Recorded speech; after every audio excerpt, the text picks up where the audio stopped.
Welcome back. USDA Meteorologist Brad Rippey joining us this weekend for weather. Brad, major to extreme heat risk is continuing to impact much of southern Texas into next week, where widespread record-breaking highs and record warm overnight low temperatures are possible. Summer seems to be here early, Brad. Yeah, so it came early to the northern plains. Now it's cooled down there. And now it has shifted to really the southern plains all the way to the southern Atlantic coast. It's hot, it's humid, and yes, it feels like summer about a month early. That is going to be a persistent feature, at least for about the next 7 to 10 days, but it doesn't look like it's a permanent summer setup. So if we can get through this time period here with this extreme heat, it looks like it may back off a little bit and start shifting back more to the west as we head toward the end of May into June. You mentioned the Dakotas. You talk about record-breaking temperatures in the Dakotas this week, but now we're seeing chances of rain for the Dakotas and areas of Nebraska. According to the latest drought monitor, though, Brad, those are areas that need the rain. Absolutely. Yeah, we have been dealing with drought for a long time across the northern plains, even into parts of the upper Midwest. We went through a winter with very little snow in a lot of those areas, 10 to 30 inches short on snowfall. So when we came to the spring melt season, well, there wasn't much to melt. And now we've had erratic rainfall so far this spring. And then the heat wave. A week ago, we were talking about 100-degree heat as far north as the Canadian border. Minot, North Dakota, 99 last Sunday. That tied an all-time May record. Ice box of the country, International Falls, 96. That was an all-time record. That happened on May 11th. So early in the month, and a monthly record being set there. Now, this weekend, folks are waking up to frost and even some pockets of sub-freezing temperatures across the northern plains, back to just a complete flip from what we saw a week ago.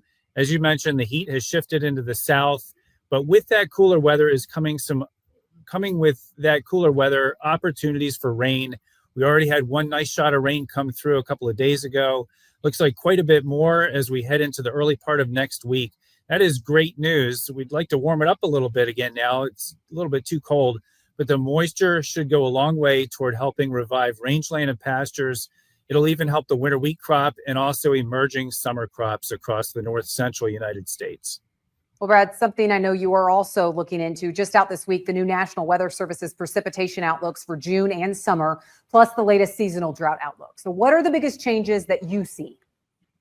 All right, so looking at the June outlook, first of all, we've been in atmospheric limbo for about 6 weeks now. We've had a lot of weather extremes, but they've moved around. Think back to the early April flooding in the Mid-South, the early May flooding in the southern plains. We've seen the heat wave, as I mentioned, across the northern plains. So very extreme weather, but it's shifting around. Now we're waiting for that summer lock-in. Typically about this time of year, sometime by Memorial Day, we will see a pattern set up that generally will stick around and be fairly stable for the summer months.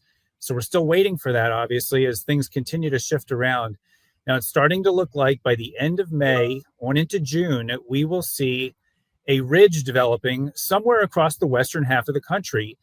As that begins to lock in, this is the expectation for June. Below normal precipitation in much of the western half of the country, possibly extending onto the high plains, and then wet conditions either developing or continuing in the east. Pretty stark difference between the east and west of the country. Then as we shift into the summer months as a whole, that June, July, August outlook from the National Weather Service, kind of the same picture. So we are expecting, and the climate models have been very consistent in showing this for a number of months now, that we will have a ridge across western North America that could lead to either drought development, drought continuation, or even drought expansion across some of the northern plains and northwestern areas of the country.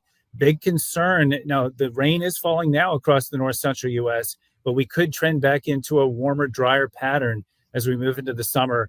So watch for that drought potentially to expand eastward as we move into and through the summer months.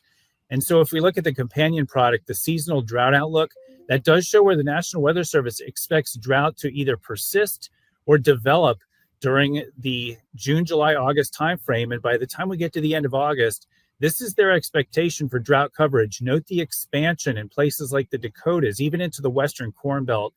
And that's where we'll be watching, because it starts intersecting some of our major crop areas where we could see significant drought during the growing season.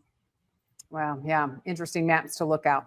Okay, Brad, thank you so much for joining us. We appreciate it. We need to take a quick break. And then soybean oil prices absolutely tanked this week, and it took soybean prices down with it. What happened? We're going to ask Jim Emter and Chip Nellinger